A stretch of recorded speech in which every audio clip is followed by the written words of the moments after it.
శివ అనే పేరులోనే ప్రత్యేకమైన అంతరార్థం దాగుంది. హిందూ పురాణాల ప్రకారం సోమవారం శివుడికి ప్రత్యేకం. శివుడిని లింగరూపంలో పూజించడం వల్ల ఆ వ్యక్తి తన జీవితంలో ఉన్నత స్థాయికి చేరుకుంటారని వేదాలు వివరిస్తాయి.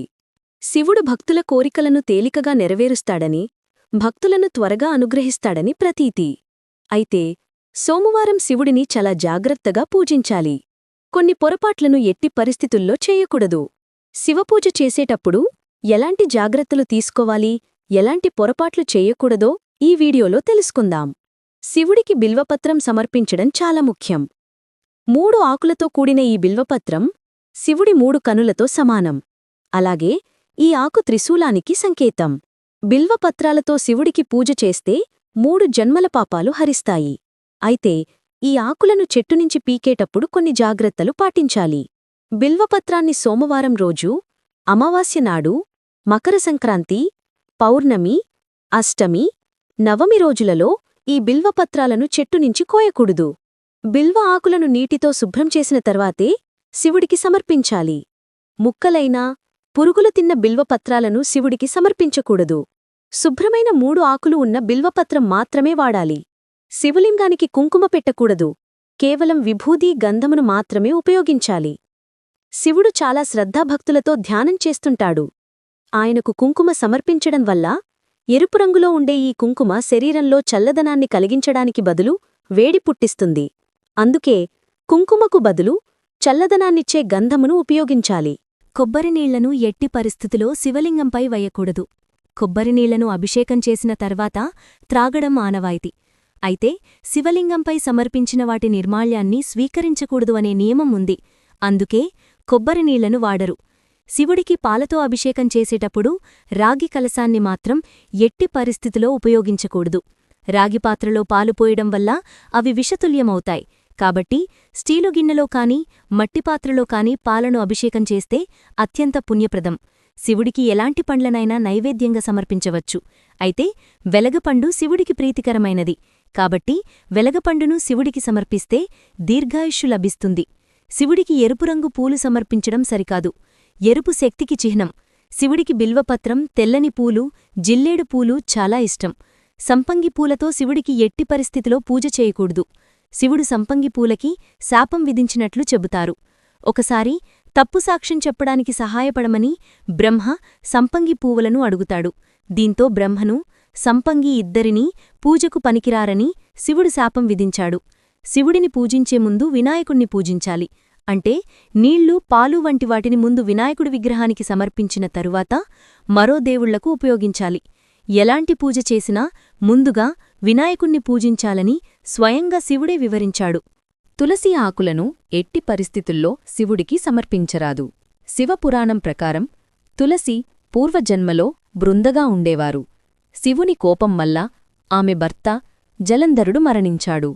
అందుకే తులసి శివుడి పూజకు దూరంగా ఉందని శాస్త్రాలు చెబుతున్నాయి. శివపూజను ప్రారంభించే సమయంలో తప్పనిసరిగా ఒక రాగి చెంబులలో నీళ్లను ఉంచాలి. ఆ నీళ్లను ముందుగా ఈశ్వరునికి సమర్పించిన తరువాతే మనం పూజలను మొదలుపెట్టాలి. పరమేశ్వరునికి పాలు, పళ్ళు, ఇతర పదార్థాలకన్నా గంగానీరు అంటే చాలా ఇష్టం. పూజ చేసే సమయంలో ఓం నమఃశివాయ అనే మంత్రాన్ని స్మరించుకోవాలి. ఈ 5 అక్షరాల మంత్రం చాలా శక్తివంతమైనది. ఇలా పూజ చేసి శివుని అనుగ్రహం పొందండి. ఒకవేళ మీ ఇంట్లో శివలింగం పెట్టుకుంటే జలధార కంపల్సరీ ఉండాలి. అంటే లింగంపై నీటికుండ కంపల్సరీ ఉండాలి. జలధార లేకుండా శివలింగం పెట్టుకుంటే మీ ఇంట్లోకి నెగటివ్ ఎనర్జీ అట్రాక్ట్ అవుతుంది. పసుపును స్త్రీశక్తికి చిహ్నంగా భావిస్తారు. అందుకే శివలింగంపై పసుపు సమర్పించడం నిషేధించబడింది. పూజా సమయంలో శివలింగంపై పాలు, పెరుగు, తేనె ఇలా పంచామృతాధాభిషేకాల తరువాత నీళ్లతో ఖచ్చితంగా అభిషేకం చెయ్యాలి. అలా చేస్తేనే సంపూర్ణ అభిషేక ఫలితం దక్కుతోంది. శివుడిని ప్రసన్నం చేసుకోవడానికి, ఆయన అనుగ్రహాన్ని పొందడానికి సోమవారం రోజు ఉపవాసం ఉండటం అత్యంత శ్రేయస్కరం. విభూతి పరమేశ్వరునికి అత్యంత ప్రీతిపాత్రమైనది. ఈ విభూతి ధరించిన వారికి పరమేశ్వరుడు అనుక్షణం కాపాడుతూ ఉంటాడు. నరకబాధలు లోను కాకుండా చూస్తాడు. మన నుదుటిపై 3 గీతలు అడ్డముగా భస్మధారణ చెయ్యాలి. ఇలా చేస్తే జన్మ జన్మల పాపాలు నశించిపోతాయని పెద్దల వాక్కు.